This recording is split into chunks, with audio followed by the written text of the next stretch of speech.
Sometimes the biggest betrayals come wrapped in Sunday best, served on fine china, and seasoned with a smile that never reaches the eyes. What I thought was going to be just another awkward family Easter lunch turned into the moment I discovered exactly how little I meant to the people who raised me, and how much I was worth to complete strangers. Before we jump back in, tell us where you're tuning in from, and if this story touches you, make sure you're subscribed, because tomorrow I've saved something extra special for you. The invitation came 3 weeks before Easter, printed on cream cardstock with gold embossed edges, the kind my stepmother Rebecca loved because it screamed expensive without actually costing much. Annual Whitman Family Easter Celebration at Bellavista Country Club. It read in elegant script.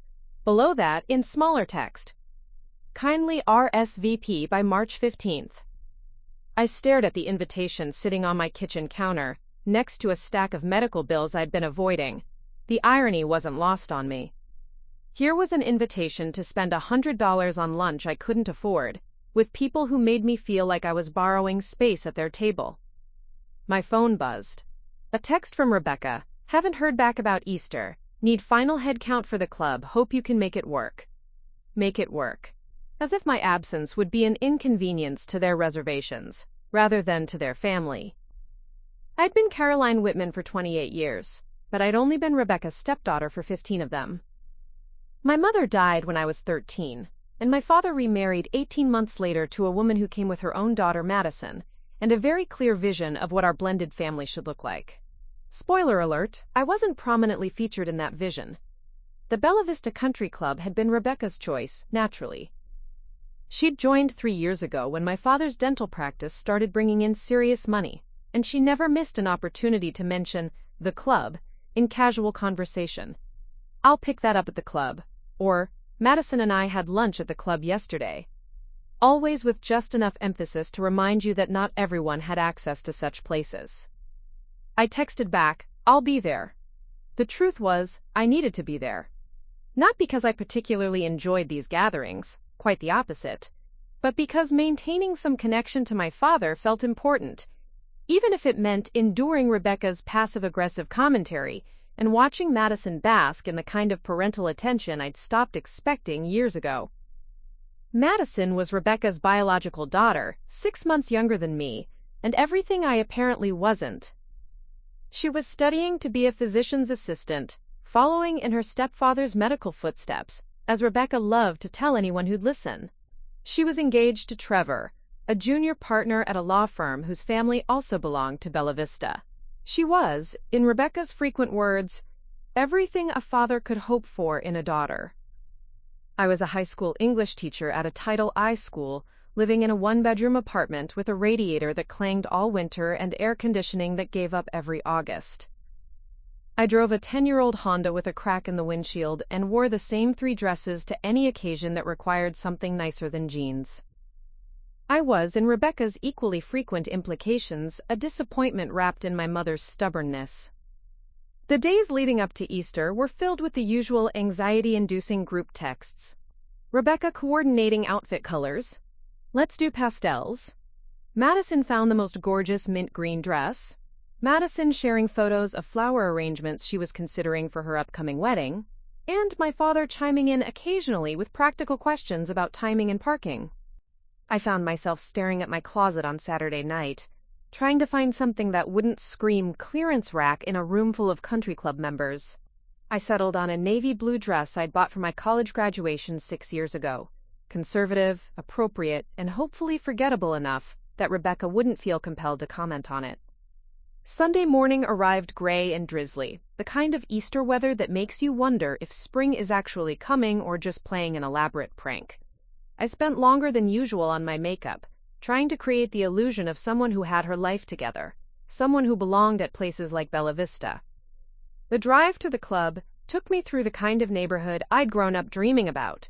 Wide streets lined with oak trees, houses set back behind perfect lawns, the kind of place where Easter meant family photos on wraparound porches and Easter egg hunts in backyards big enough to require a map. Bellavista Country Club sat at the end of a winding drive, all red brick and white columns, with valets in crisp uniforms who looked like they'd stepped out of a magazine. I'd been here exactly 3 times before. Rebecca's birthday dinner 2 years ago, Madison's engagement party last fall, and Christmas brunch where I'd spent most of the meal listening to Rebecca explain to the other diners why Madison was such a catch, while I pushed expensive food around my plate and calculated how much the meal was costing per minute. I pulled into the parking lot at exactly 12:30, 15 minutes after the reservation time Rebecca had specified. Not late enough to be rude, but not early enough to have to make small talk with other club members while I waited. I'd learned to time these things carefully. The lobby was exactly what you'd expect. Marble floors, crystal chandeliers, and the kind of thick carpet that muffled sound and probably cost more than my monthly salary. Easter lilies filled every corner, their perfume mixing with the subtle scent of old money and newer aspirations. I approached the hostess station, where a woman in her 20s with perfect posture and a smile that looked professionally maintained greeted me. "Good afternoon, how can I help you?" "I'm here for the Whitman party," I said. "Reservation for 1 o'clock." She consulted her tablet, scrolling with manicured fingers. "Whitman? Yes, here we are, party of 6. She looked up at me with that same professional smile. "And you are?" "Caroline Whitman." She looked back at her screen, scrolling again. The smile faltered slightly. "I'm sorry, I don't see a Caroline Whitman on the guest list." My stomach dropped. "Could you check again? Maybe it's under Caroline, or just maybe they didn't include first names." More scrolling. "I have Rebecca Whitman as the primary reservation holder, plus Dr. David Whitman, Madison Whitman, Trevor Collins, and 2 guests listed as Mr. and Mrs. Hamilton." 2 guests. Mr. and Mrs. Hamilton. I stood there processing this information while Easter families flowed around me. Children in pastel outfits clutching chocolate bunnies. Parents calling out reminders about using indoor voices and keeping clothes clean. "There must be some mistake," I said, though even as I said it I knew there wasn't. This wasn't a mistake, this was intentional. The hostess's smile had shifted from professional to sympathetic. "Would you like me to call Mrs. Whitman and check?" Before I could answer, I heard Madison's laugh echoing from somewhere deeper in the club. The distinctive sound I'd been hearing at family gatherings for 15 years. Bright and performative, designed to draw attention and hold it. "Actually," I said to the hostess, "could you tell me where the Whitman party is seated? I'd like to speak with them directly." She hesitated for a moment, clearly sensing this wasn't standard hostess protocol territory. "They're in the garden room. Through those double doors, down the hall, and to your right." I followed her directions through a corridor lined with photographs of golf tournaments and charity galas, past the kind of people who looked like they'd never worried about whether they could afford the lunch they were ordering. The garden room was exactly what it sounded like. Floor-to-ceiling windows overlooking perfectly manicured grounds, tables set with white linens and fresh flowers, the kind of place where even casual conversation felt formal. I spotted them immediately. They were seated at a round table near the windows, and the sight of them stopped me in my tracks. My father and Rebecca, Madison and Trevor, and an older couple I recognized as the Hamiltons, longtime friends of Rebecca's who I'd met exactly once at Madison's engagement party. 6 chairs. 6 place settings. 6 people laughing at something Trevor had just said, raising their glasses in what looked like a toast. They looked complete. They looked like a family celebrating Easter together, and there wasn't an empty chair among them. I stood in the doorway of the garden room, watching my father, the man who taught me to ride a bike and helped me with algebra homework, and walked me down the aisle at my high school graduation, laugh at Trevor's joke while sitting at a table that had no place for me. This wasn't about forgetting to add my name to the reservation. This wasn't about a miscommunication or an oversight. This was about a choice. A choice to celebrate Easter as a family of 6 instead of 7. A choice to include the Hamiltons instead of me. A choice to have the kind of celebration where my absence would go unnoticed because I'd never been expected in the first place. I turned around and walked back toward the lobby, my heels clicking against the marble floor in a rhythm that sounded like retreat. But as I passed the hostess station, something inside me shifted. I wasn't going to leave. Not yet. I had questions, and for once in my life I was going to get answers. The same hostess looked up as I approached. Did you find them? I did, I said, and you're right. There's no place for me at that table. But I'd like to speak with your manager, please. Her eyebrows rose slightly. Of course. Is there a problem with your service today? I looked back toward the garden room, where my family was celebrating Easter without me, and felt something I hadn't experienced in years of awkward family gatherings and careful conversations. Clarity. You could say that, I told her. You could definitely say that. Preparing and narrating this story took us a lot of time, so if you are enjoying it, subscribe to our channel. It means a lot to us. Now back to the story. The manager who approached me wasn't what I expected.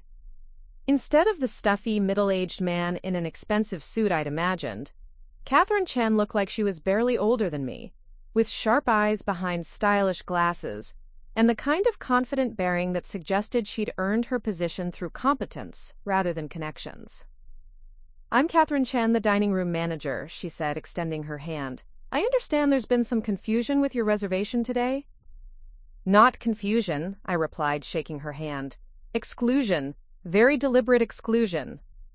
Catherine's expression shifted slightly, not to the defensive stance I expected, but to something more thoughtful. Would you mind if we spoke privately? There's a small conference room just off the lobby where we can talk. I followed her through a side door into a compact but elegant room with a mahogany table and leather chairs. The walls were lined with framed certificates and awards, evidence of the club's various accolades and Catherine's own achievements.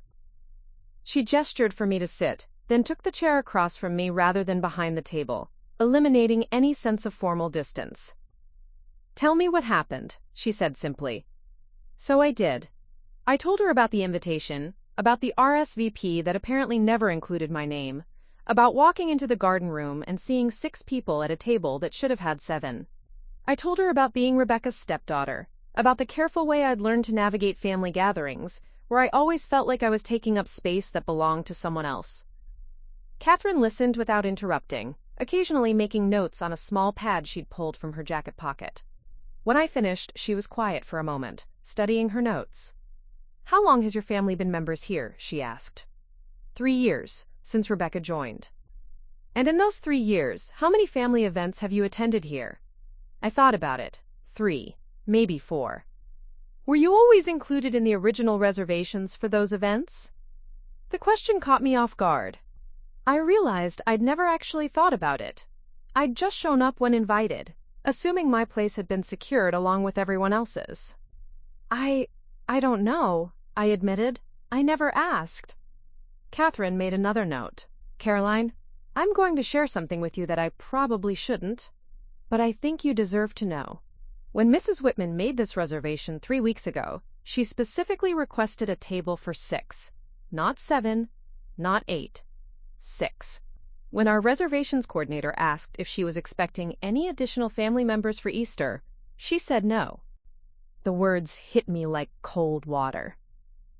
3 weeks ago, Rebecca had sent that invitation after she'd already made a reservation that didn't include me. But she invited me, I said weakly. She sent me an invitation. Did she? Catherine asked gently. Or did she send you a notification of an event you weren't actually invited to attend? I thought about the wording on that cream cardstock. It hadn't said you're invited to join us. It had just announced the event and asked for an RSVP. And when I'd confirmed I was coming, Rebecca had simply said, hope you can make it work. Not, we can't wait to see you, or, it won't be the same without you. She never expected me to say yes, I whispered, the realization dawning on me. She sent that invitation knowing I'd probably decline, and when I didn't. She had a problem, Catherine finished, a table for 6 and 7 people claiming a seat. I stared at the mahogany table, seeing my reflection in its polished surface. So she just didn't put my name on the list, hoping I wouldn't show up, or that I'd leave when I realized there was no place for me. It appears that way. The weight of it settled over me slowly. This wasn't about forgetting to include me or making an honest mistake. Rebecca had orchestrated this. She planned an Easter celebration specifically designed to exclude me while maintaining plausible deniability. If I hadn't shown up, she could always say she'd invited me, but I'd been too busy. If I did show up and left quietly when I saw there was no seat, well, that would be my choice, wouldn't it? What happens now? I asked. Do I just leave? Do I go interrupt their lunch and demand they make room for me? Catherine leaned back in her chair, studying me with those sharp eyes. What do you want to happen?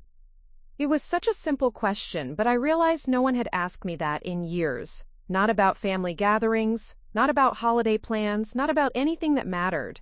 Everyone just assumed I'd go along with whatever was decided, grateful to be included at all. I want to understand why, I said finally. I want to know why Rebecca would go through the trouble of inviting me just to exclude me. I want to know if my father knows what she did.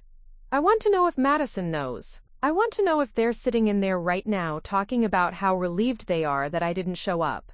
Or if they're wondering where I am. Those are fair questions, Catherine said, but asking them might give you answers you're not prepared to hear.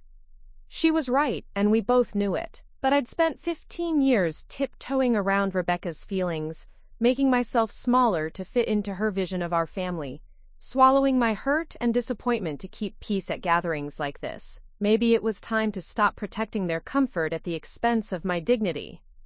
Can you do something for me? I asked Catherine. Can you go to their table and tell them that Caroline Whitman is here for lunch, and ask where she should be seated? Catherine raised an eyebrow. You want me to put them on the spot? I want to see what they do when they can't pretend this was an accident. She considered this for a moment, then nodded. I can do that. But Caroline, once I ask that question, there's no taking it back. Whatever happens next, you're going to have to deal with the consequences. I'm already dealing with consequences, I said. I've been dealing with them for 15 years. The only difference is that now I'm choosing what they are. Catherine stood up, smoothing her jacket. Give me 5 minutes. I'll be back. After she left, I sat alone in the conference room, listening to the muffled sounds of Easter celebration filtering through the walls. Families laughing, children being reminded to use their napkins, the gentle clink of silverware against china. All the sounds of belonging that I'd been chasing for so long. My phone buzzed. A text from my friend Jessica. How's the fancy Easter lunch? Did Rebecca make any passive-aggressive comments about your dress yet? I stared at the text, realizing that Jessica knew exactly what these family gatherings were like for me. She'd listened to me vent after every holiday, every birthday dinner, every celebration where I felt more like an observer than a participant. She'd suggested more than once that maybe I should skip these events, and I'd always defended them, insisting that family was important, that I needed to maintain these connections. But sitting in that conference room, waiting to find out whether my own father knew I'd been excluded from Easter lunch, I started to wonder if Jessica had been right all along. The door opened and Catherine returned, her expression carefully neutral. Well, I asked. She sat down across from me again, consulting her notes. I approached the table and introduced myself as the dining room manager. I explained that we had Caroline Whitman in the lobby asking about seating arrangements for the Whitman party reservation. My heart was pounding. What did they say? Mrs. Whitman, Rebecca, looked genuinely surprised. She said there must be some mistake, that Caroline wasn't joining them today. Your father looked confused and asked if something had happened to change your plans. Madison didn't say anything, but she looked uncomfortable. And Trevor and the Hamiltons? They seemed puzzled by the whole interaction. Mrs. Hamilton asked who Caroline was, and Rebecca explained that you were David's daughter, but that you'd decided not to join them for Easter this year. The phrase hit me like a slap. Decided not to join them. That's when your father spoke up, Catherine continued. He said he thought you were coming, that you'd confirmed last week. Rebecca looked, well, she looked like someone who'd been caught in something she didn't want to explain. I could picture it perfectly. Rebecca with that tight smile she wore when she was trying to control a situation that was slipping away from her. My father with his confused, slightly hurt expression, the one he got when family dynamics got complicated and he wasn't sure whose side he was supposed to be on. What did you tell them? I said that there seemed to be some confusion, and that Caroline was available to discuss the matter with them directly if they preferred. I also mentioned that we could certainly accommodate an additional guest if needed, though it might require a slight delay while we adjusted the table setting. Catherine paused, studying my face. Rebecca said that wouldn't be necessary. She said she'd handle the situation personally and thanked me for bringing it to her attention. She's coming out here. She's coming out here. I took a deep breath, feeling something settle into place inside me. For the first time in years, I wasn't going to be the one apologizing. I wasn't going to be the one making excuses or smoothing over an awkward situation. Rebecca had created this mess, and she was going to have to explain it. "Catherine," I said, "would you mind staying as a witness?" She smiled, the first genuine smile I'd seen from her since we'd started talking. "I think I can arrange that. After all, customer service is our top priority here at Bellavista." 2 minutes later, there was a soft knock on the conference room door. Catherine opened it to reveal Rebecca, still wearing that practiced smile but with tension lines around her eyes that hadn't been there in the garden room. "Caroline, sweetheart," she said, stepping into the room as if she owned it. "There seems to be some sort of misunderstanding." "There's no misunderstanding, Rebecca," I said, remaining seated while she stood in the doorway. "Catherine has already explained the situation to me. You made a reservation for 6 people 3 weeks ago, then sent me an invitation knowing full well there was no place for me at your table." Rebecca's smile flickered, but she maintained her composure. "Caroline, honey, I think you're overcomplicating this. We can easily add another chair." "No." The word came out stronger than I'd intended, surprising all 3 of us. "We're not adding another chair. We're not squeezing me in between the salad course and dessert. We're going to talk about why you did this." Catherine quietly moved to a corner of the room, far enough away to give us privacy, but close enough to serve as that witness I'd requested. Rebecca shot her a glance, clearly uncomfortable with having an audience for what she'd probably assumed would be a private conversation where she could manage the narrative. "I don't know what you think happened here," Rebecca said, finally stepping fully into the room and closing the door behind her. "But you're embarrassing yourself. And frankly, you're embarrassing the family." "The family?" I stood up now, meeting her eyes directly. "Which family would that be, Rebecca?" Because apparently I'm not part of the one celebrating Easter in the garden room. For the first time since I'd known her, Rebecca's composure cracked slightly. Her voice sharpened. "You're being dramatic. We invited you. You sent me a piece of paper announcing an event I wasn't actually welcome at. There's a difference." Rebecca crossed her arms, and I recognized the stance. It was the same one she'd taken 15 years ago when she'd explained to 13-year-old me that my mother's china wouldn't fit with her decorating style, or when she'd suggested that my bedroom might work better as Madison's study space, since Madison was more academically focused. "Fine," she said. "You want honesty? Here's honesty. These club events are expensive, Caroline, very expensive, and they're also networking opportunities. The Hamiltons are prominent members here, and Trevor's parents are considering joining. These lunches aren't just about family, they're about presenting ourselves properly within this community." "And I don't present properly?" Rebecca's pause was answer enough, but she pressed on anyway. "You're a public school teacher living in a studio apartment. You drive a car that probably shouldn't pass inspection. When the Hamiltons ask what you do for a living, what am I supposed to say? When Madison talks about her engagement and her career plans, and then we have to explain that her stepsister is, well, is what, Rebecca? Say it. Is barely making ends meet and has nothing to show for the opportunities she was given." The words hung in the air like smoke. Catherine shifted slightly in her corner, and I could feel her attention sharpen, though she remained silent. "Opportunities I was given," I repeated slowly. "You mean like the opportunity to watch my father marry someone who immediately began erasing my mother from our house? The opportunity to be compared to your daughter every day for 15 years? The opportunity to be told I was taking up space that could be better used by someone more worthy of it?" Rebecca's face flushed. "Your father and I provided for you. We gave you a home, an education.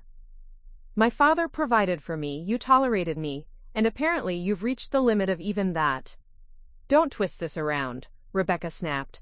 "You've always been jealous of Madison, jealous of our family's success. You can't stand that she's accomplished while you're still struggling to figure out your life." Something cold and clear settled over me. "Madison is 6 months younger than me, Rebecca. 6 months. When you married my father, she was 12 and I was 13. We were children. I wasn't jealous of a 12-year-old. I was a grieving kid who'd lost her mother and was trying to figure out where she fit in a family that was being rebuilt around someone else's vision. You had the same opportunities Madison had." No, I didn't. I was surprised by how calm my voice sounded. Madison had a mother who believed in her. Madison had a mother who introduced her to the right people, who helped her choose the right college programs, who taught her how to navigate social situations like this. Madison had a mother who wanted her to succeed. I wanted you to succeed too. You wanted me to disappear. There's a difference. The silence that followed was thick and uncomfortable. Rebecca looked like she was searching for words that would let her regain control of the conversation. But for once, she seemed to be coming up short. Catherine cleared her throat softly. Mrs. Whitman, perhaps we should discuss how to handle the current situation. Your husband and the rest of your party are likely wondering where you are. Rebecca turned to Catherine as if she'd forgotten she was there. This is a private family matter. Actually, Catherine said politely, it became a club matter when you used our reservation system to exclude a family member.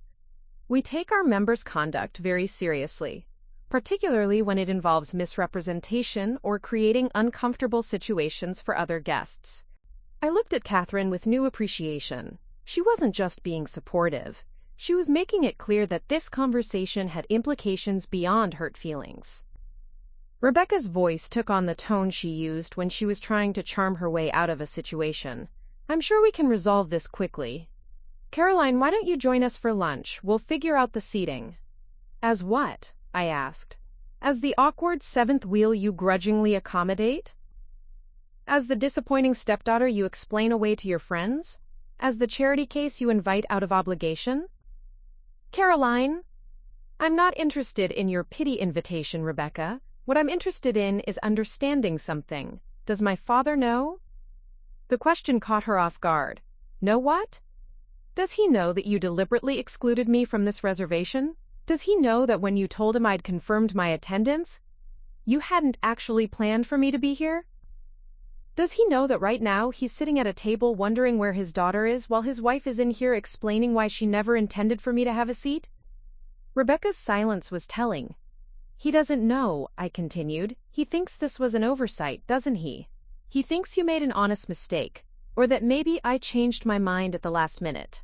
He has no idea that his wife planned a family Easter celebration that specifically excluded his only child. Madison is his daughter too. Through marriage. I'm his daughter, through blood, through 28 years of history, through memories that existed before you entered the picture. And you decided that the Hamiltons were more worthy of a seat at his Easter table than I was. Rebecca straightened her shoulders, falling back on the defensive strategy that had served her well over the years. This is exactly why we didn't include you. This drama, this need to make everything about you. You can't just accept that sometimes family events have limitations. Stop, I held up a hand. Just stop. Don't make this about my reaction to being excluded. Don't make this about my personality or my attitude or my inability to just go with the flow. You planned this. You sent me an invitation to an event I wasn't actually invited to, hoping I'd decline or that I'd show up and leave quietly when I realized there was no place for me. This isn't about me being dramatic. This is about you being dishonest. Catherine stepped forward. Mrs. Whitman, I think it would be best if we resolved this quickly. I can speak with the hostess about seating arrangements for an additional guest, or if Miss Whitman prefers, I can arrange for a separate table where she can dine privately. Or, I said, surprising myself with what came out of my mouth next, Rebecca can go back to the garden room and explain to my father and the rest of the table exactly what happened here. She can tell them that she made a reservation for 6 people, sent me an invitation anyway, and then hoped I wouldn't show up. She can explain to the Hamiltons that the reason there's no place for me isn't because of a mistake or an oversight, but because she decided I wasn't suitable company for their Easter celebration. Rebecca's face went white. You can't be serious. I'm completely serious. You made this choice, Rebecca. You planned this situation. You don't get to fix it with a last-minute accommodation and a forced smile. If you want me to disappear quietly so you can maintain your perfect family image, then own what you did. Tell them the truth. Caroline, please be reasonable. I am being reasonable. I'm giving you exactly what you gave me, a choice. You can tell them the truth about what happened here, or I can. The threat hung between us like a sword. Rebecca knew as well as I did that if I walked into that garden room and explained the situation to my father, her carefully constructed image would crumble in front of the very people she was trying to impress. "What do you want?" she asked finally, her voice tight. It was the first honest question she'd asked since entering the room, and I realized I had an honest answer. "I want my father to know who he married," I said quietly. "I want him to understand that the woman he's been defending for 15 years, the woman he chose over his relationship with his own daughter, is someone who would exclude that daughter from Easter lunch and then lie about it. I want him to stop wondering why I keep my distance from family events and start understanding that it's because I'm not actually family. I'm just an inconvenience you've been managing." Rebecca stared at me for a long moment, and I could see the calculations happening behind her eyes. She was weighing the cost of honesty against the cost of exposure, trying to find a path that would preserve her image while minimizing the damage. Finally, she spoke. "If I go back there and explain what happened, will you leave? Will you let us finish our lunch in peace?" I looked at Catherine, who gave me an almost imperceptible nod, then back at Rebecca. "If you tell them the truth, the whole truth, then yes, I'll leave. But Rebecca?" I paused, making sure she was looking directly at me. "After today, don't ever send me another invitation to anything. Don't include me in your family photos. Don't pretend we're one big happy family when it's convenient for you. We're done pretending." Rebecca nodded tightly, then turned and left the room without another word. Catherine and I stood in silence for a moment, listening to her heels click down the hallway toward the garden room. "That was brave," Catherine said quietly. "That was overdue," I replied. Catherine and I waited in that conference room for what felt like hours but was probably only 10 minutes. The silence was punctuated by the distant sounds of the club's Easter service, the gentle murmur of conversation, the occasional burst of laughter, the soft clink of silverware that spoke of a world continuing normally while mine was being dismantled piece by piece. "Caroline," Catherine said finally, "I want you to know that regardless of what happens next, you handled that with remarkable dignity." I laughed, but there was no humor in it. Did I? Because I feel like I just blew up my relationship with the only family I have left. Was it really a relationship if it required you to make yourself invisible? The question hit deeper than I expected. I thought about all the times I'd bitten my tongue at family gatherings, all the small slights I'd ignored, all the ways I'd contorted myself to fit into spaces that were never designed to accommodate me. "No," I admitted, "I guess it wasn't." The conference room door opened abruptly, and my father stepped inside. His face was flushed, his usually neat hair slightly disheveled, and his eyes held a mixture of confusion and something that might have been anger. "Caroline," he said, closing the door behind him with more force than necessary, "we need to talk." Catherine started to leave, but I caught her arm. "Please stay." My father glanced at her uncertainly. "This is a private family matter." "Catherine has been nothing but professional and helpful," I said. "She's staying." Dad looked like he wanted to argue, but something in my expression must have warned him off. He took the seat Rebecca had vacated, running his hands through his hair in a gesture I remembered from my childhood, something he did when he was trying to process information that didn't make sense. "Rebecca told me what happened," he began. "What exactly did she tell you?" He paused, studying my face. "She said there was a miscommunication about the reservation, that she thought you decided not to come, and when you showed up, there wasn't room at the table. She said you overreacted." I felt Catherine shift beside me, but she remained silent. "Is that really what she told you?" I asked. "Yes." But there was uncertainty in his voice, like he was repeating words that didn't quite make sense even as he said them. "Dad, Rebecca made that reservation 3 weeks ago for exactly 6 people. When the club asked if she was expecting any additional family members for Easter, she said no. She sent me an invitation after she'd already excluded me from the head count." My father's face went very still. "That's not... She wouldn't." "She would." "She did, and when I asked her why, she told me it was because I don't present properly for the kind of networking she wanted to do with the Hamiltons. She said I'm an embarrassment to the family image because I'm a public school teacher who drives an old car and lives in a small apartment." The color drained from my father's face. Caroline, that can't be right. Ask Catherine. She heard the whole conversation. Dad turned to Catherine, who nodded professionally. I can confirm that Mrs. Whitman made statements to that effect, Dr. Whitman. For a long moment my father said nothing. He stared at the mahogany table, his hands folded in front of him, and I could see him trying to reconcile the woman he'd married with the person I was describing. There has to be more to it, he said finally.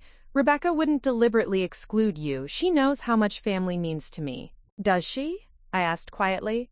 Because from where I'm sitting, it looks like she knows exactly how much family means to you, and she's been banking on the fact that you'd choose her version of family over the one that includes me.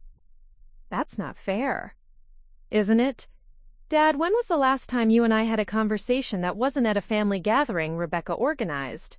When was the last time you called me, just to see how I was doing? When was the last time you visited my apartment, or met my friends, or showed any interest in my life outside of these carefully orchestrated events? He opened his mouth to respond, then closed it again. I'll tell you when, I continued. It was before you married Rebecca, 15 years ago. Since then, every interaction we've had has been filtered through her social calendar, her comfort level, her approval. She's my wife, Caroline. Of course she's involved in our family plans. But I'm your daughter, and apparently I'm not involved in them at all. The pain in his eyes was real, and for a moment I felt the familiar urge to take back my words, to smooth things over, to be the daughter who didn't cause problems. But Catherine's presence reminded me that I'd already crossed that line, and there was no going back to pretending. I never meant for you to feel excluded, Dad said. But I have been excluded. Today was just the first time it was obvious enough that I couldn't ignore it. He was quiet for a long time, and when he spoke again, his voice was smaller. What do you want me to do? It was such a simple question, but I realized he'd never asked it before. For 15 years, he'd assumed he knew what I wanted, or more likely, he'd let Rebecca decide what I should want. I want you to choose, I said. I want you to decide whether having a relationship with your daughter is worth the discomfort it might cause your wife. I want you to stop letting Rebecca manage our relationship. I want you to be my father instead of her husband's accessory. Caroline, it's not that simple. It is that simple. It's exactly that simple. You either want me in your life or you don't. You either think I'm worth defending or you don't. You either believe that your daughter deserves a place at your Easter table, or you believe that maintaining your wife's social image is more important. Dad looked stricken. Of course I want you in my life. Then prove it.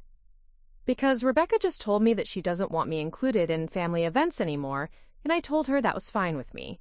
So if you want a relationship with me, it's going to have to be separate from her. It's going to have to be something you build and maintain yourself. You're asking me to choose between my wife and my daughter. No, Dad, Rebecca already made that choice for you. I'm just asking you to acknowledge it. The silence that followed was broken by a soft knock on the door. Catherine opened it to reveal Madison, looking uncharacteristically uncertain. Dad? She said hesitantly. Mom sent me to... She wanted me to check on things. My father gestured for her to come in, and Madison stepped inside, glancing nervously between us. Hi, Caroline, she said, and for the first time in years she sounded like she was actually seeing me rather than looking past me. Hi, Madison. She took a breath that seemed to require some courage. I heard what happened. With the reservation, I mean. Mom explained it to the table. What did she say? I asked. Madison looked uncomfortable. She said there was a mix-up with the head count, and that you were upset about it. The Hamiltons suggested we could all move to a larger table, but Mom said you'd preferred to handle it privately. So Rebecca had managed the narrative after all, painting herself as the victim of a misunderstanding, and me as someone who'd made a scene rather than accept a reasonable solution. Is that what you think happened? I asked Madison.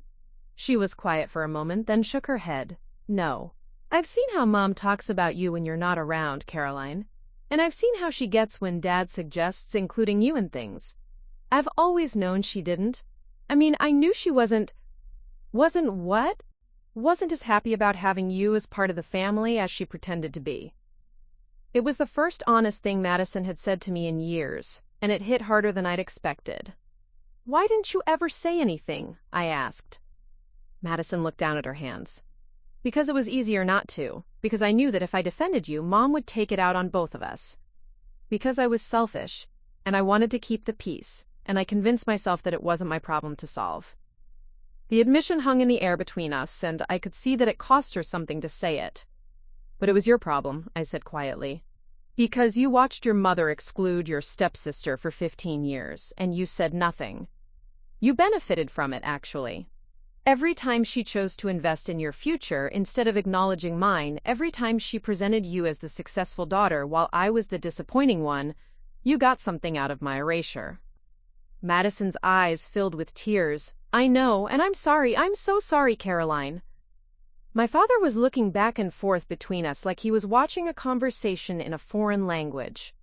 I don't understand, he said. Madison, what are you talking about? What did your mother say about Caroline? Madison wiped her eyes and looked at him directly. Dad, she's never wanted Caroline to be part of our family. She spent 15 years trying to minimize Caroline's presence and importance. She talks about Caroline like she's a burden you're stuck with instead of a daughter you love. And today, she deliberately excluded her from Easter lunch because she was embarrassed to have her here in front of the Hamiltons. The words hit my father like physical blows. I watched his face cycle through denial, confusion, and finally, a dawning understanding that seemed to age him before my eyes. That's not possible, he whispered. She wouldn't. She's never said it to you, Madison corrected. But she said it to me. She said it to her friends. She said it in 100 small ways every time Caroline tried to be part of something, and Mom found reasons why it wouldn't work. Dad turned to me, his eyes pleading. Caroline, if I'd known, if I'd realized. You would have done what? I asked. Chosen differently? Or found a way to convince yourself that Rebecca had reasonable explanations for all of it? He didn't answer, because we both knew the truth. He'd already made his choice 15 years ago, and everything since then had just been the slow working out of that decision's consequences. I need to go, I said, standing up. Catherine, thank you for everything you've done today. You've been kinder to me than my own family. Caroline, wait, Dad called as I moved toward the door. I turned back to him. For what, Dad? For you to go back to that table and pretend this conversation never happened? For you to tell Rebecca that I was unreasonable but you've sorted it out? For you to spend the next 15 years making the same choices you've been making while promising yourself that things will be different? Give me a chance to fix this. You've had 15 years of chances. Today was just the first time the cost of your choices was impossible to ignore. I walked out of that conference room and through the lobby of Bellavista Country Club, past the Easter lilies and the families in their Sunday best, past the life I'd never really been invited to join. I made it exactly 3 blocks from Bellavista before I had to pull over. My hands were shaking so badly I couldn't grip the steering wheel properly, and the tears I'd been holding back for the past hour finally spilled over. I sat in my Honda in the parking lot of a strip mall, crying in a way I hadn't since my mother's funeral. Deep, ugly sobs that came from a place I'd learned to keep carefully locked away. My phone rang, Dad's name appeared on the screen, and I let it go to voicemail. It rang again 2 minutes later, Madison this time, then Rebecca, then Dad again. I turned the phone off and sat in silence, watching Easter shoppers hurry in and out of the grocery store, carrying flowers and last-minute desserts to celebrations I'd never be invited to. When I finally felt steady enough to drive, I went home to my small apartment with its crackling radiator and cracked windowsill. I changed out of my Easter dress and into old jeans and a sweater that had belonged to my mother, one of the few things Rebecca hadn't managed to donate to charity during her grief counseling phase of redecorating our house. I was making tea when someone knocked on my door. Through the peephole I could see Madison standing in my hallway, still wearing her mint green Easter dress but looking significantly less polished than she had at the club. Caroline, she called. I know you probably don't want to see me, but I have something I need to tell you. I considered pretending I wasn't home, but something in her voice made me open the door. How did you get my address? I asked. Dad had it in his phone. She looked around my apartment with what seemed like genuine curiosity rather than the judgment I'd expected. Can I come in? Please? I stepped aside, and she entered carefully, as if she was afraid of breaking something. Nice place, she said, and to my surprise, she seemed to mean it. It's small. It's yours. She turned to look at me. Mom always made it sound like you were living in some horrible situation. But this is actually really lovely.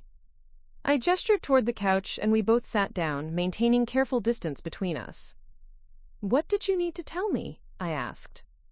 Madison took a breath that seemed to require effort. After you left, things got really uncomfortable at the table. The Hamiltons kept asking questions about what had happened, and Mom kept trying to change the subject. Finally, Dad asked her directly whether she'd planned the whole thing. What did she say? She tried to lie.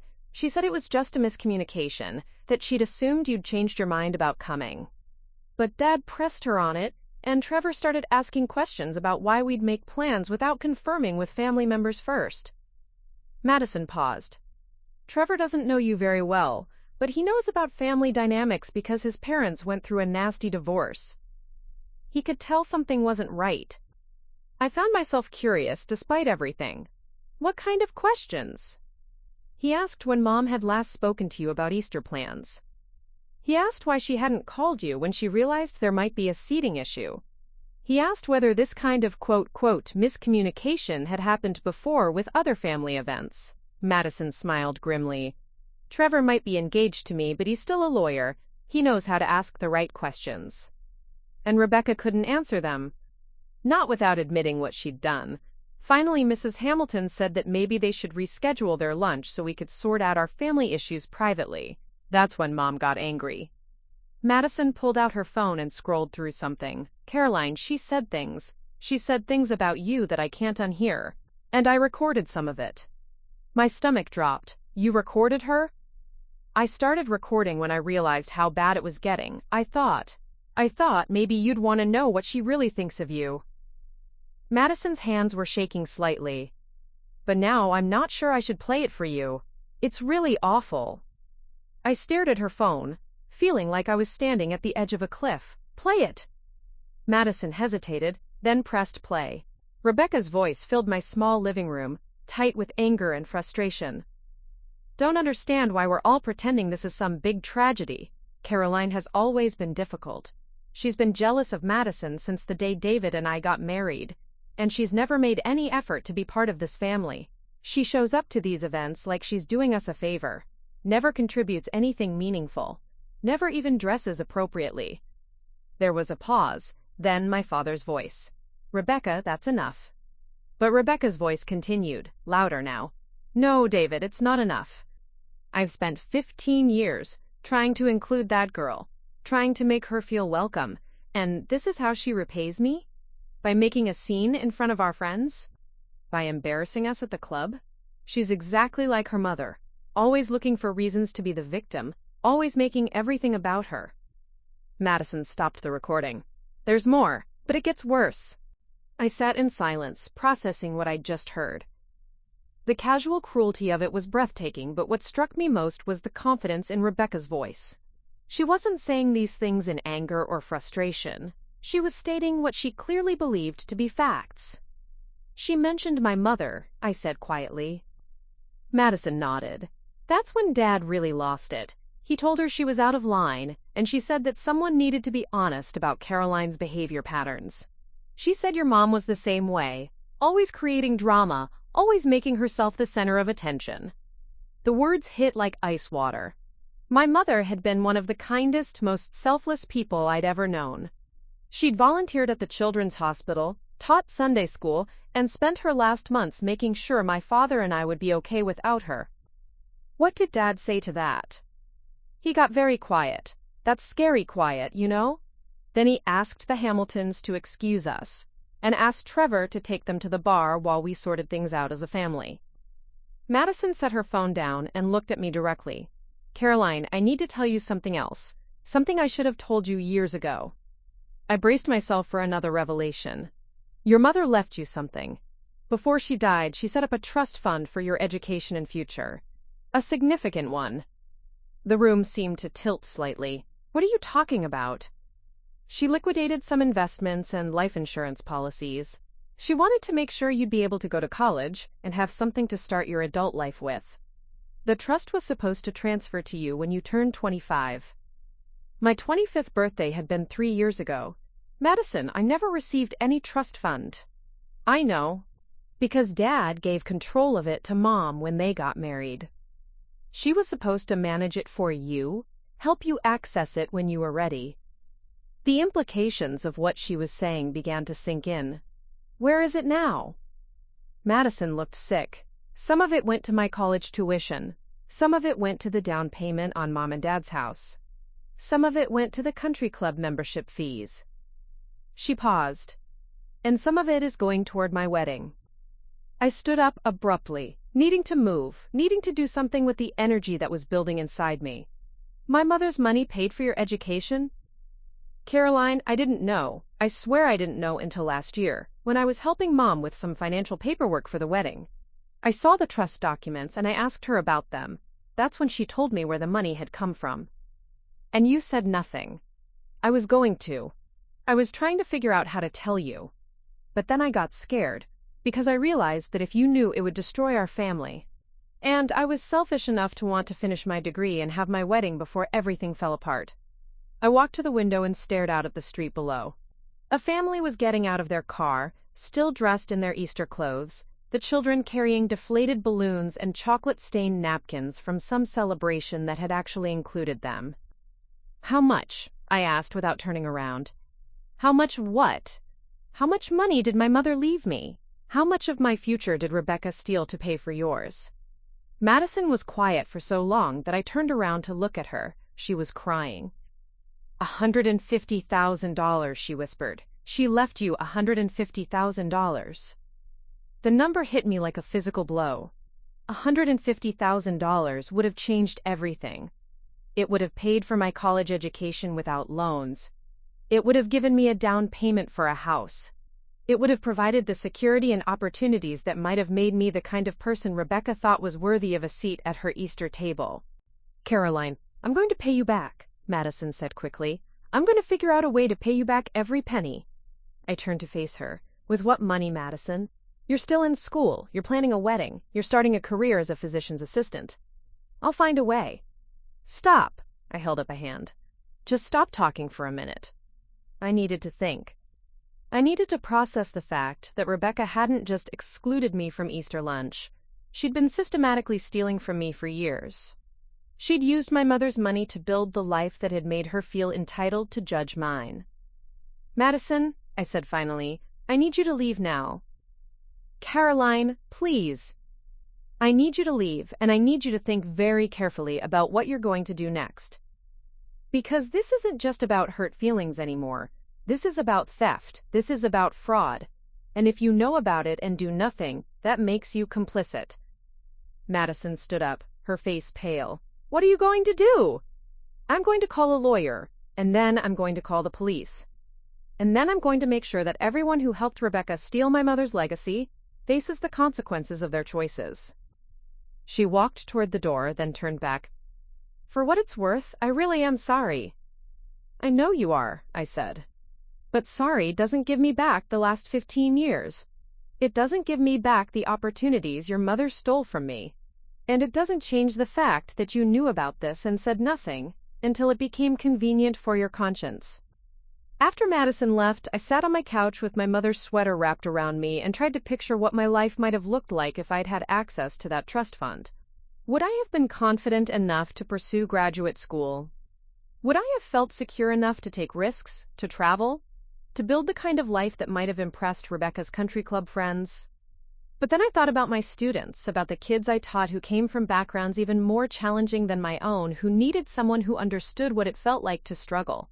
I thought about the satisfaction I found in my work, the relationships I'd built, the person I'd become despite Rebecca's efforts to diminish me. Maybe I would have been different with that money, but I wasn't sure I would have been better. I picked up my phone and turned it back on. 17 missed calls and 12 text messages. But before I dealt with any of them, I had one call to make. I found the business card I'd saved from a legal aid workshop I'd attended last year. Catherine Martinez, attorney at law, specializing in family financial disputes and estate law. It was Easter Sunday, but I called anyway.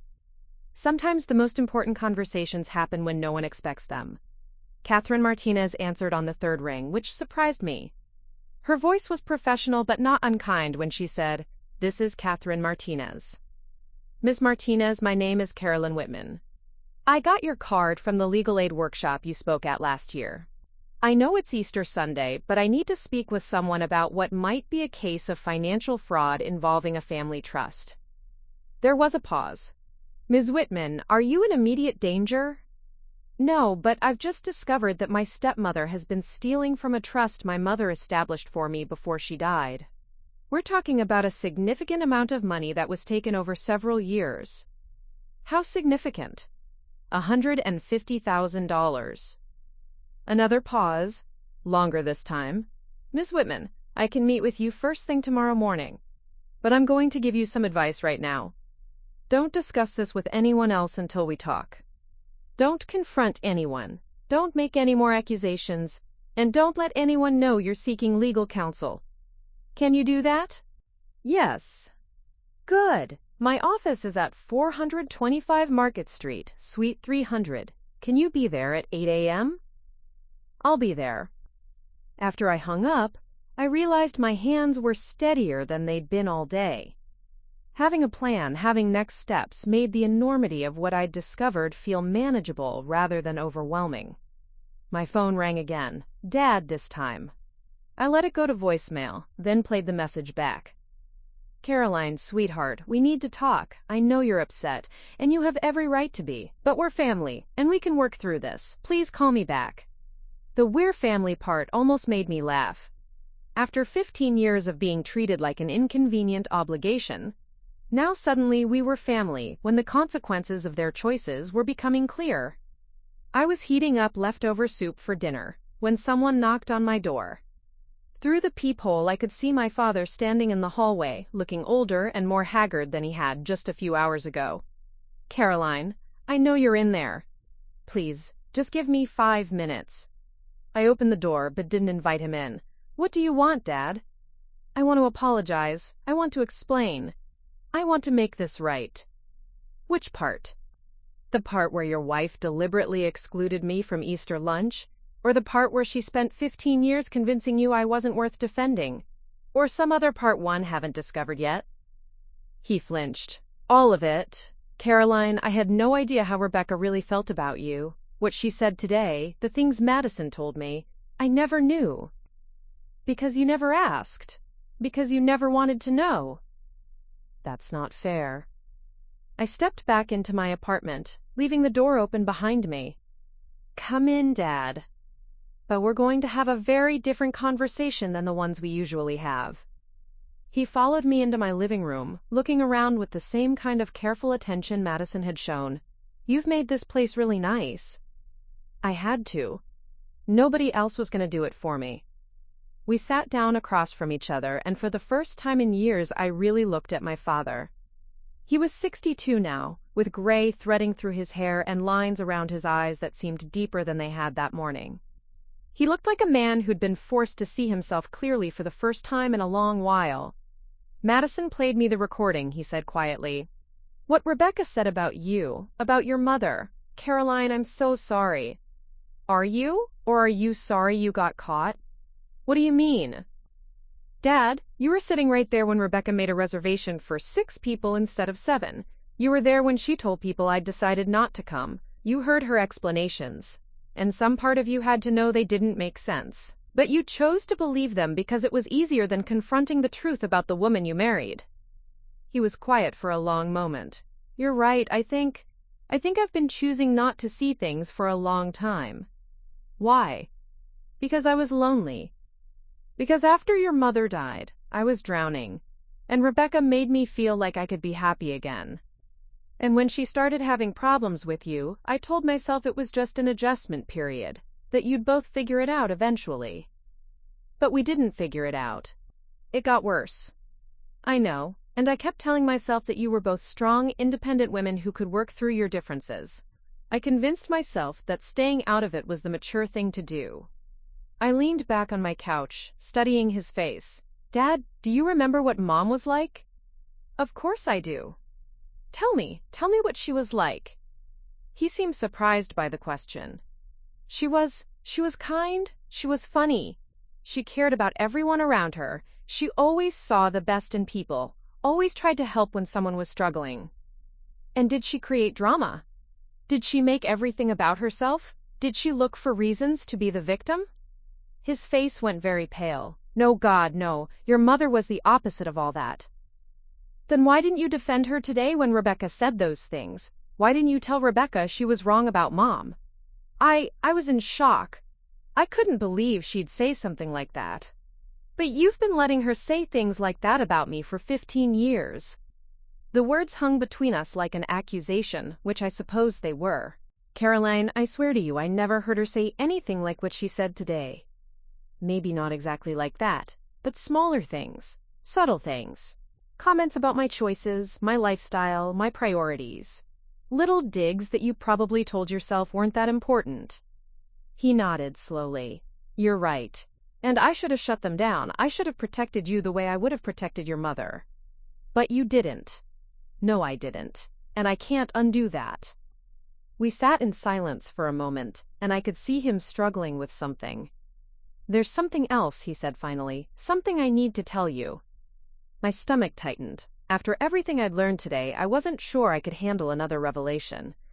Madison told me about the trust fund, he said. I felt the air leave my lungs.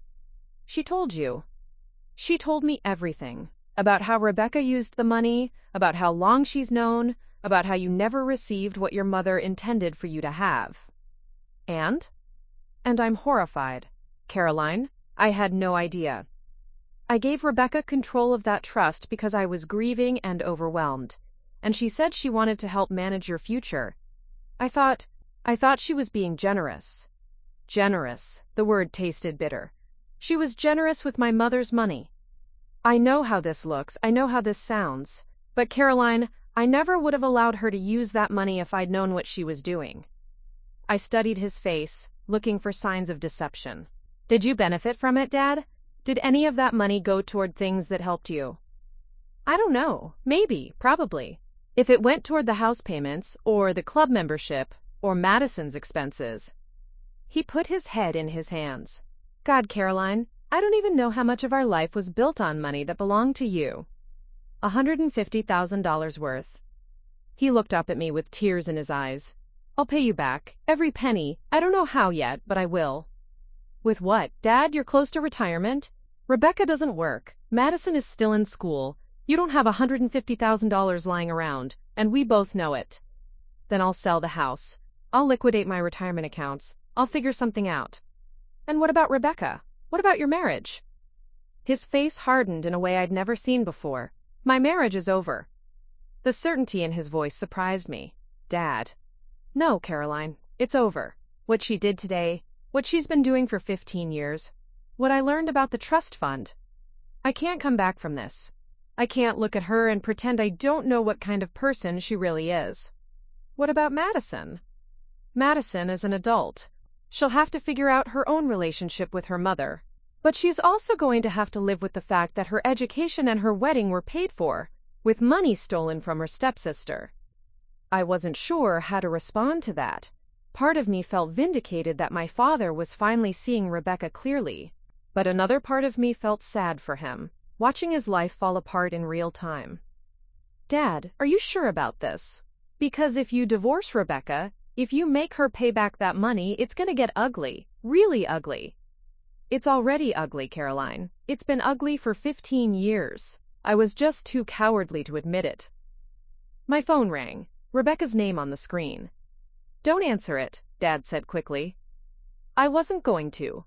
I looked at him seriously. Dad, I need you to know something. I've already contacted a lawyer. I'm going to pursue this legally, with or without your support. He nodded. Good, you should. And Caroline? Yeah? I'm going to help you. Whatever you need, whatever it takes. I'm going to help you get back what your mother wanted you to have. For the first time in 15 years, my father sounded like the man who had raised me before grief and loneliness had made him vulnerable to someone like Rebecca. There's something else I need to tell you, I said, something that might change how you feel about helping me. He looked puzzled. What? I'm not just going after the trust fund money. I'm going after Rebecca for fraud, for theft, for whatever charges the district attorney thinks will stick. This isn't going to be a quiet family settlement. This is going to be public, and it's going to be humiliating for everyone involved. Dad was quiet for a long moment, processing this information. Good, he said finally. She should be humiliated. She should face consequences. And if that means I get humiliated too, then that's what I deserve for letting this happen. The club membership will probably be revoked. The Hamiltons and their social circle will know everything. Rebecca's reputation will be destroyed. Her reputation was built on lies and stolen money. Let it be destroyed. I looked at my father sitting in my small apartment, surrounded by the life I'd built despite Rebecca's best efforts to diminish me, and I saw something I hadn't seen in years, the man my mother had fallen in love with. The man who believed in doing the right thing even when it was difficult. Okay, I said, let's get my money back. Outside, it was getting dark. Easter Sunday was ending, and tomorrow would begin a very different chapter of our family's story, one where the truth would finally cost more than the lies that had hidden it. Monday morning came gray and rainy, matching my mood as I sat in Catherine Martinez's law office at exactly 8 a.m. The office was small but professional, with diplomas on the walls and stacks of case files that spoke of someone who actually worked for a living, rather than someone who managed other people's money from a country club. Catherine was younger than I'd expected, probably mid-30s, with the kind of focused intensity that made me understand why she'd answered her phone on Easter Sunday. She listened to my entire story without interrupting, taking notes on a yellow legal pad and occasionally asking for clarification. "Do you have any documentation of the original trust?" she asked when I finished. "No, I didn't even know it existed until yesterday." "What about your father? Would he have copies?" "Probably. Rebecca was supposed to be managing it, so there should be paperwork somewhere." Catherine made another note. "Caroline, I'm going to be very direct with you. This is a strong case, but it's going to be complicated. Trust fund theft often involves multiple parties, and proving criminal intent can be challenging when family members are involved." "What do you mean?" "Rebecca could claim that she believed she had permission to use the funds for family expenses. She could argue that supporting your education and household was within the spirit of what your mother intended. She could say that your father knew about and approved of how the money was being used." My stomach sank. So she might get away with it? Not necessarily. But we need to be smart about how we approach this. We need documentation, and we need to establish a clear pattern of deception. Catherine leaned forward. "I'm going to ask you to do something that might be difficult. I want you to try to get Rebecca to admit what she did. On record." "You want me to record her?" "If possible. But more importantly, I want you to get her to put something in writing. An email, a text message, something that shows she knew the money wasn't hers to use." "How do I do that?" "You reach out to her. You tell her you know about the trust, and you want to discuss how to resolve the situation quietly. Let her think she can manage this the way she's managed everything else about your relationship." The idea of voluntarily contacting Rebecca made my skin crawl, but I could see the logic in it. What if she refuses to communicate with me? Then we go with what we have and hope your father and Madison will cooperate fully. But people like Rebecca often can't resist the opportunity to control a narrative, especially when they think they can manipulate the outcome. Catherine handed me her business card. "I want you to go home and think about this. Don't do anything today. Tomorrow, if you decide to move forward, send Rebecca a carefully worded message. Something like, 'I've learned about Mom's trust fund, and I think we should discuss how to handle this situation privately before involving outside parties.' And then what? Then we see how she responds. If she admits to using the money, we have evidence of her knowledge. If she denies it, we can use that against her later, when we produce proof that she did use it.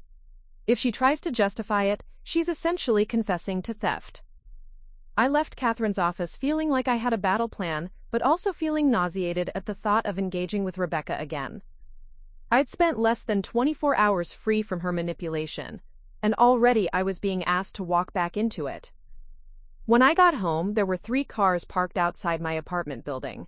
I recognized my father's SUV, but the other 2 were unfamiliar. As I climbed the stairs to my floor, I could hear voices from the direction of my apartment.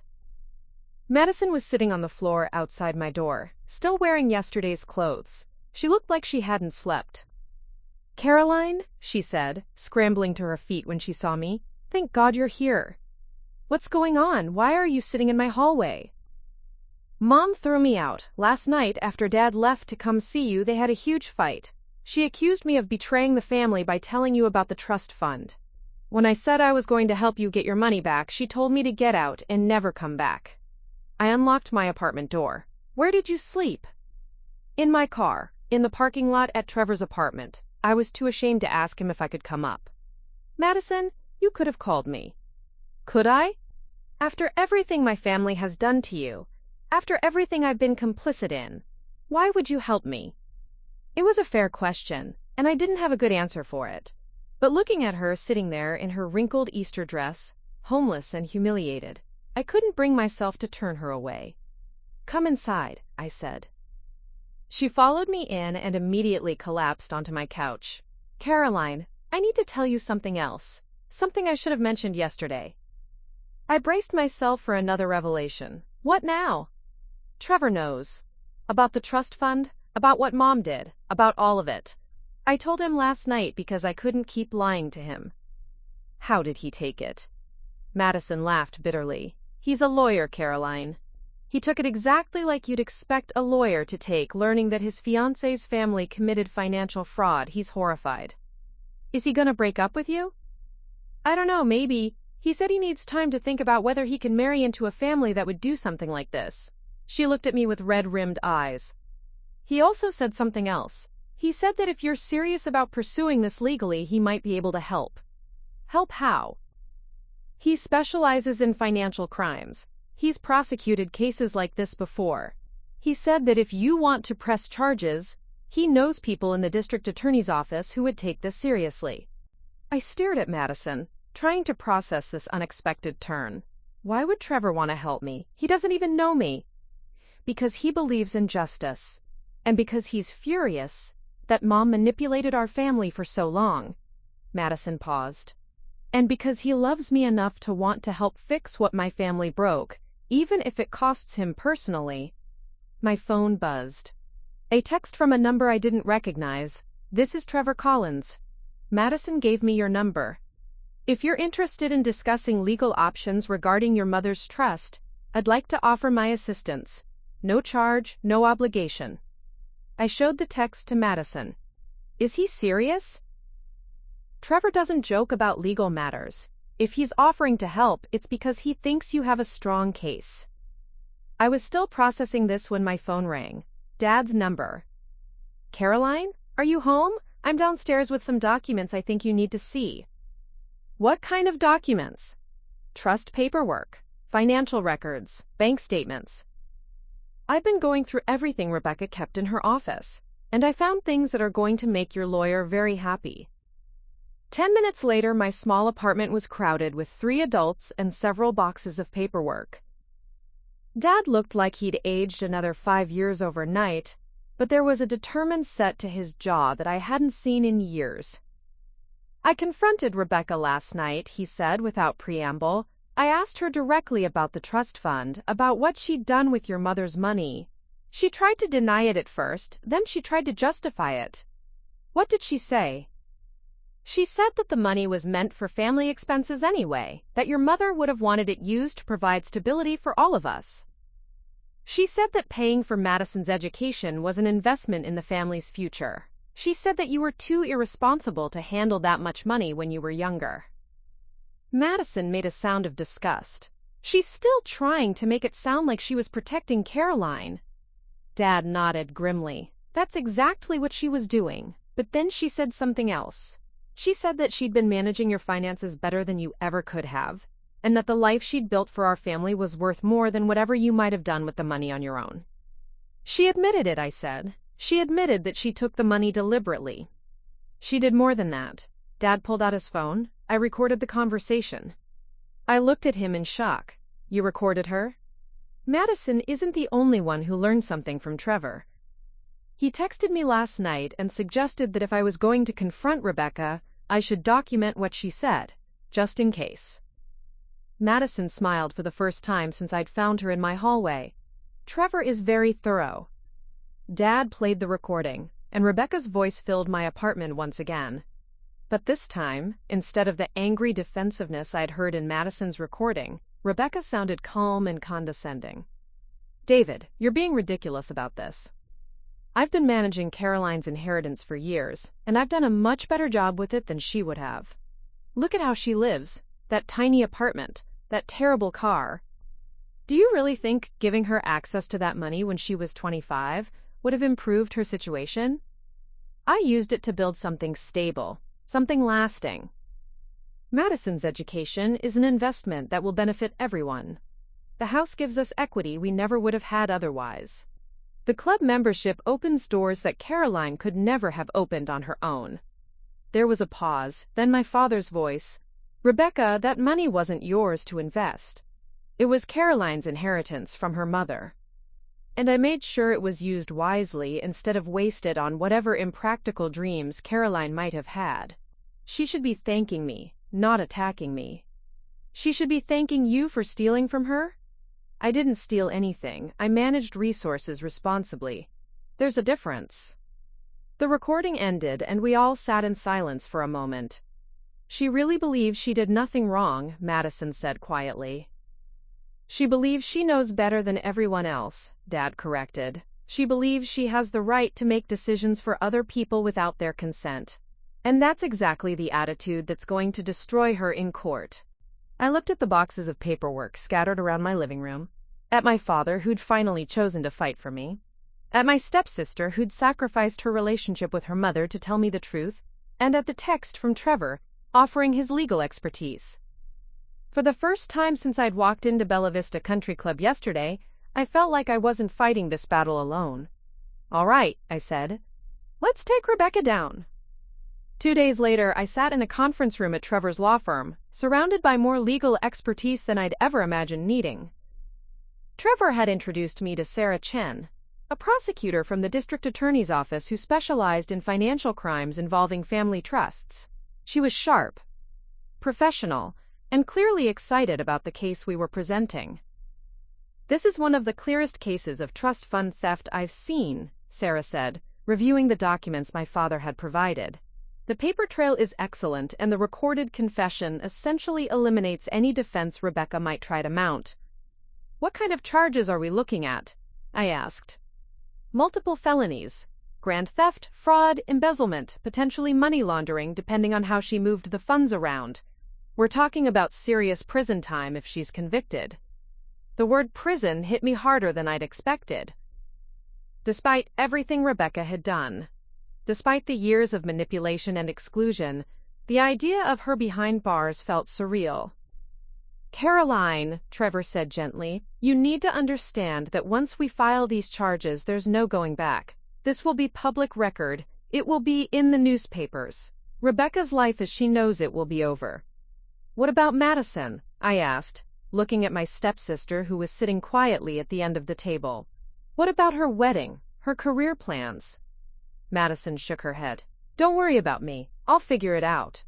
This is about getting you justice, not protecting my convenience. Sarah Chen leaned forward. Before we proceed with filing charges, I'd like to try something. I want to see if we can get Rebecca to incriminate herself further. Sometimes when people think they can control the situation, they reveal more than they intend to. What did you have in mind? A meeting, you, Rebecca, and your father. Ostensibly to discuss resolving this privately, but actually to give her an opportunity to dig herself deeper. We'll record everything. And whatever she says can be used as evidence. The idea of sitting across from Rebecca again made my stomach churn, but I could see the strategic value in it. She'll never agree to that, I said. She knows I'm angry. She knows I found out about the trust. Why would she want to meet with me?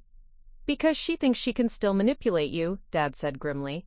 Because she's spent 15 years believing that she's smarter than everyone around her, and she can't imagine that her control over this family has actually ended. Trevor nodded. Plus, she's probably panicking. Madison told me that Rebecca has been calling her constantly since Easter, trying to get her to, quote, come to her senses and stop supporting you. She's desperate to regain control of the narrative. So how do we set this up? Sarah pulled out her phone. We start with a text message. Something that sounds like you're willing to negotiate, but that also puts pressure on her to respond quickly. Together, we crafted a message that sounded like something I might actually send. Rebecca, I know about Mom's trust fund. This situation is going to come out eventually, but I'd prefer to handle it privately if possible. Are you willing to meet this week to discuss how we can resolve this without involving lawyers? The beauty of this message, Sarah explained, is that it implies you haven't already involved lawyers, which might make her more willing to talk freely. It also suggests that you're open to negotiation, which appeals to her need to be in control. I sent the message and we waited. The response came within minutes.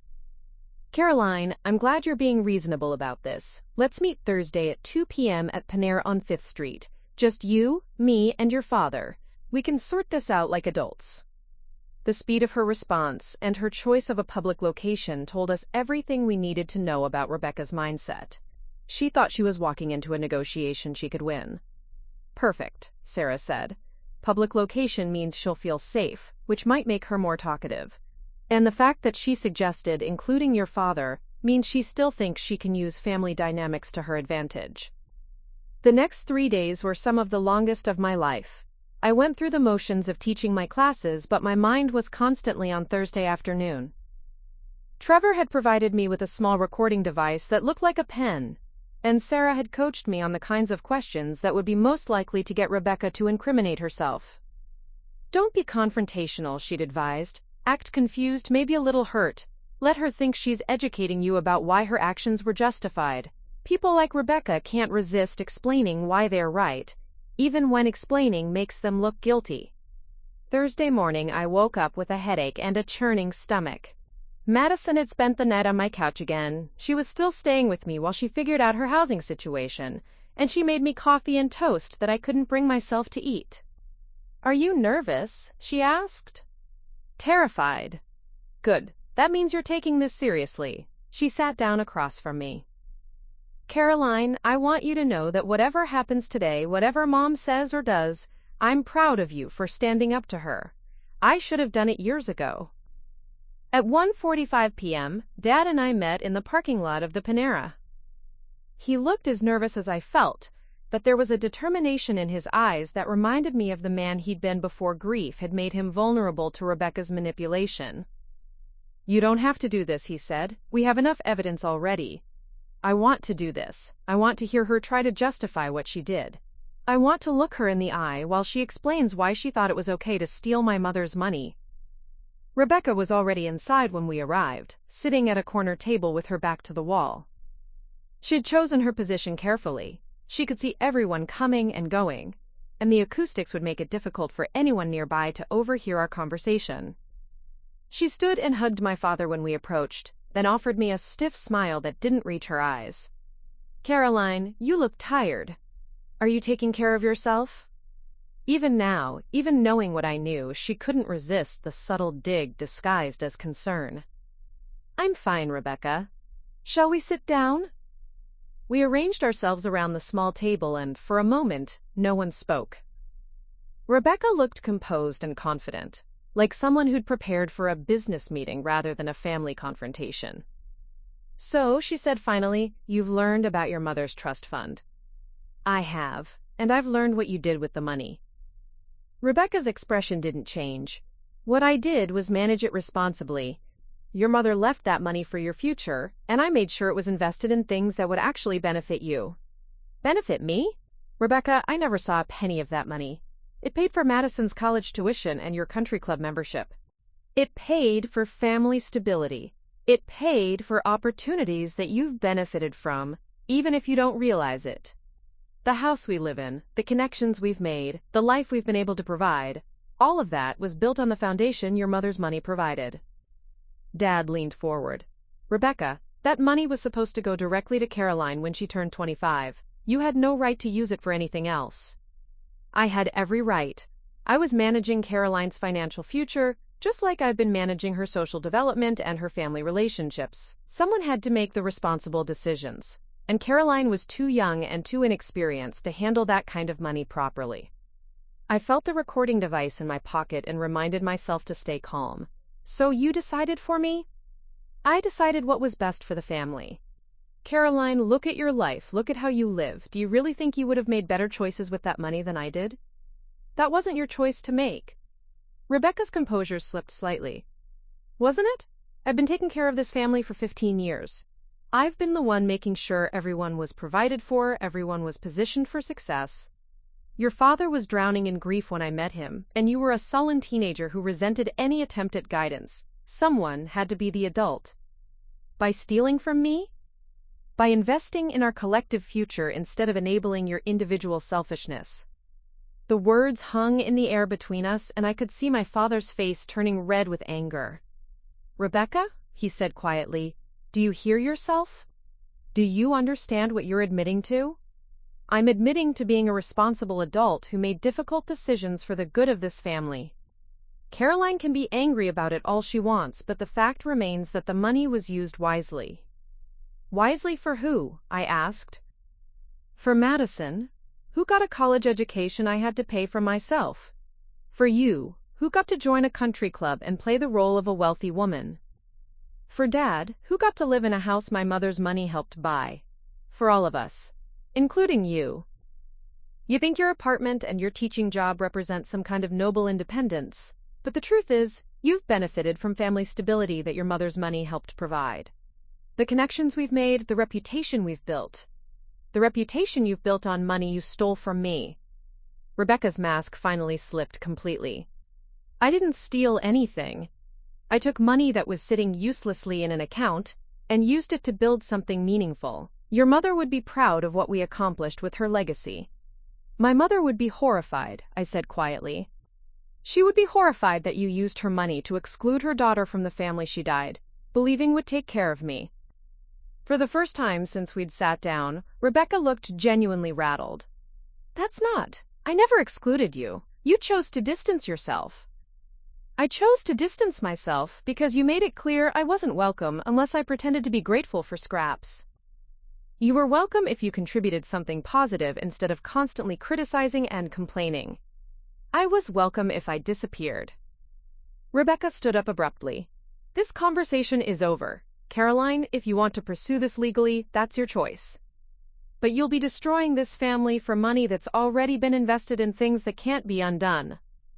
The family was destroyed 15 years ago when you decided my mother's daughter wasn't worth including. I'm just finally admitting it. Rebecca gathered her purse and coat. You'll regret this. When you're sitting in courtrooms and paying legal fees and watching your father's reputation get destroyed in the newspapers, you'll regret choosing money over family. I'm not choosing money over family, I said, standing to face her.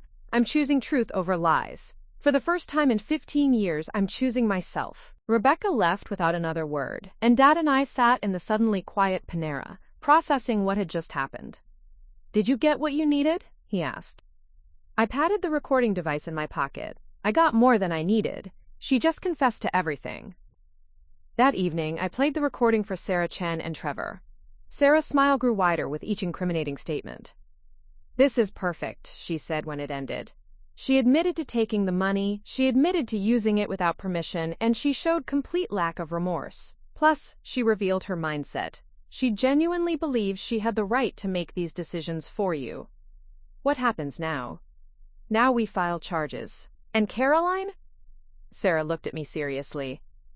After today, Rebecca is going to realize she's in real trouble. She's going to get desperate. And desperate people do unpredictable things. You need to be careful. As if to prove her point, my phone buzzed with a text from an unknown number. You have 48 hours to drop this, or you'll regret it. Some secrets are better left buried. I showed the text to Sarah, who immediately took screenshots and added them to our evidence file. Looks like Rebecca just added witness intimidation to her list of charges, she said grimly. Caroline, I think it's time to move this case forward immediately. 6 months later, I stood outside the courthouse in downtown Portland, watching Rebecca Whitman walk up the steps in handcuffs. The woman who had once excluded me from Easter lunch because I wasn't sophisticated enough for her country club friends was now facing 5 felony charges. and the possibility of spending the next 3 to 7 years in prison. The media attention had been everything Sarah Chen had warned me it would be. Local woman steals stepdaughter's inheritance. Country club member charged with trust fund theft. Easter lunch leads to financial fraud charges. The headlines wrote themselves, and Rebecca's mugshot had become a symbol of entitled privilege finally facing consequences. The threatening text message she'd sent me had backfired spectacularly.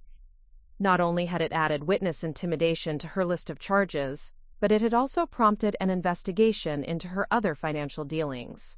The authorities discovered she'd been inflating charitable donations on tax returns, claiming credit for contributions she'd never actually made, and using the family business accounts to pay for personal expenses. What had started as a case about a stolen trust fund had morphed into a comprehensive examination of Rebecca's relationship with other people's money. Caroline, Sarah Chen appeared at my elbow, looking satisfied in the way prosecutors do when they're holding a winning hand. "Are you ready for this?" I nodded, though my stomach was churning. Trevor had explained that Rebecca's lawyers would likely try to portray her as a confused stepmother who'd made mistakes rather than a calculating thief, but the evidence we'd gathered made that defense nearly impossible to sustain. Inside the courtroom, I saw faces I hadn't expected to see.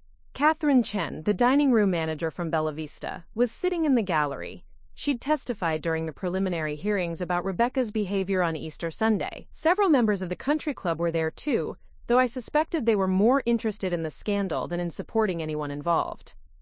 My father sat in the front row, looking older than his 62 years but more at peace than I'd seen him in a long time. The divorce proceedings had been brutal.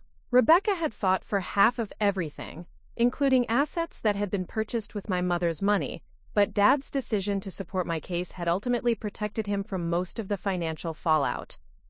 Madison was beside him, wearing a simple black dress instead of the designer clothes Rebecca had always insisted on. Her wedding to Trevor had been postponed indefinitely while they figured out how to build a life together that wasn't funded by stolen money, but they'd both seemed happier making those decisions themselves rather than having them made for them. The biggest surprise was seeing Mrs. Hamilton in the courtroom. She caught my eye and gave me a small nod of acknowledgement. I later learned that she'd been instrumental in having Rebecca's membership at Bellavista revoked, and had made statements to investigators about Rebecca's boasting regarding her family's, quote, generous charitable giving. Rebecca's lawyer, a expensive-suited man named Jonathan Pierce, stood to make his opening statement. As predicted, he painted a picture of a woman who'd made difficult decisions during challenging times, who genuinely believed she was acting in the best interests of her family. My client may have made errors in judgment, he said, but those errors came from a place of love and concern, not criminal intent. Rebecca Whitman is not a thief. She's a stepmother who tried to provide stability for a grieving family. It was a compelling narrative, or it would have been if we didn't have hours of recorded conversations proving otherwise. Sarah Chen's opening statement was much more direct. The defendant systematically stole $150,000 from her stepdaughter over a period of 8 years.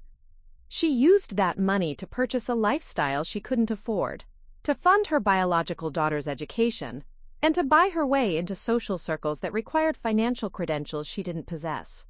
When confronted with her theft, she showed no remorse and attempted to intimidate the victim into silence. This is not a case about family dynamics. This is a case about deliberate, calculated financial fraud. The trial lasted 3 days. Sarah methodically presented the paper trail, showing how Rebecca had diverted money from the trust account to pay for everything from Madison's tuition to country club dues to a kitchen renovation. Dad testified about giving Rebecca control of the trust and his subsequent discovery of how she'd used it. Madison testified about her mother's attitude toward me and her own gradual understanding of where her opportunities had really come from. The most damaging testimony came from Rebecca herself.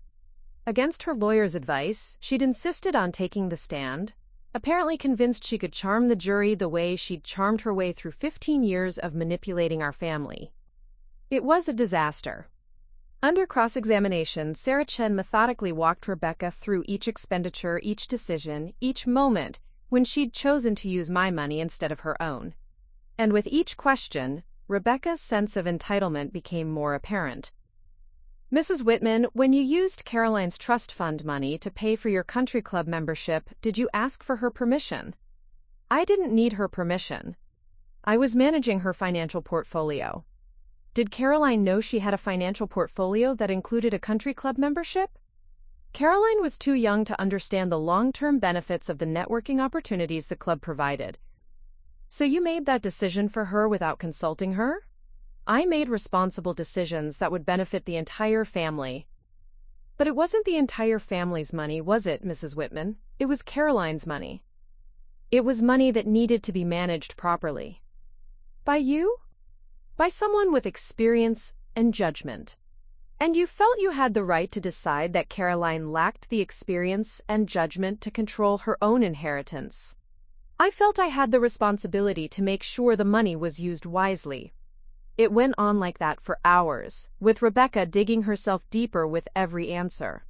She couldn't bring herself to admit that she'd stolen from me, even when presented with bank records showing direct transfers from my trust account to pay for her personal expenses.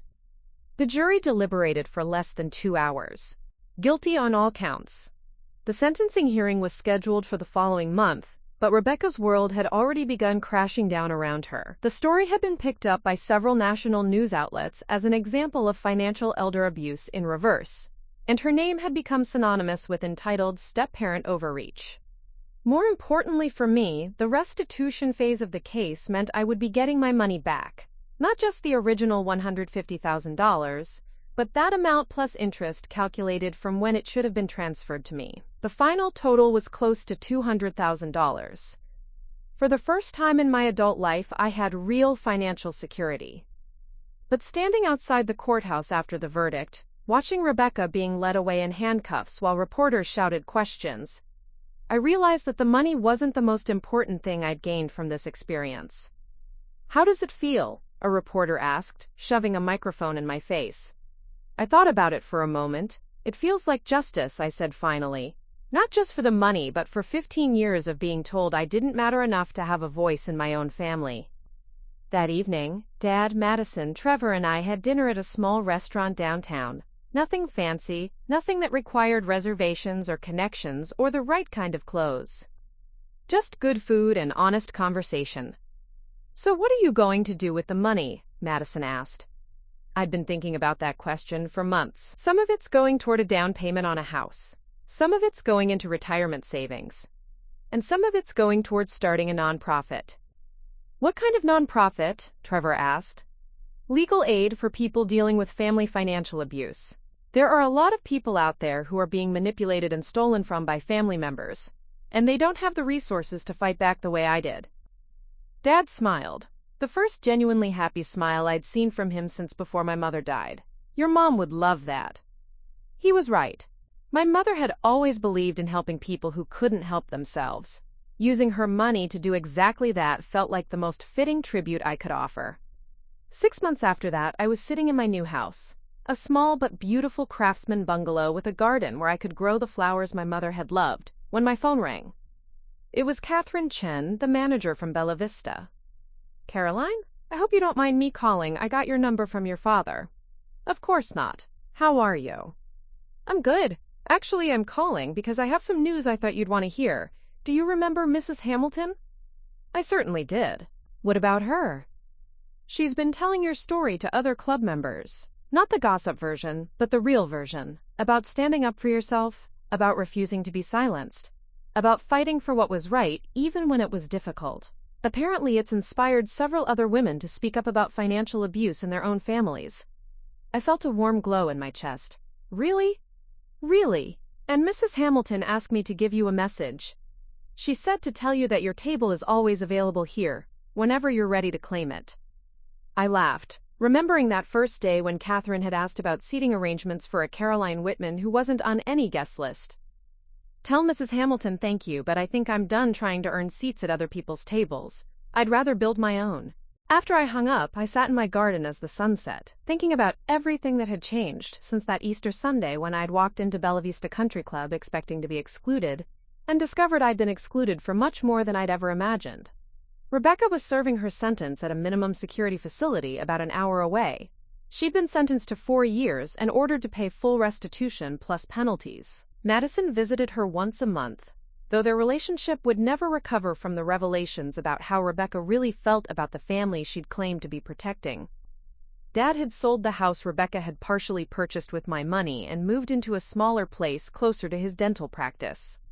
He'd also started therapy to understand how he'd allowed himself to be manipulated for so long. Our relationship was slowly healing, built on honesty instead of the careful politeness that had characterized our interactions for 15 years. Madison and Trevor had gotten married in a small ceremony at the courthouse, with a reception in my backyard.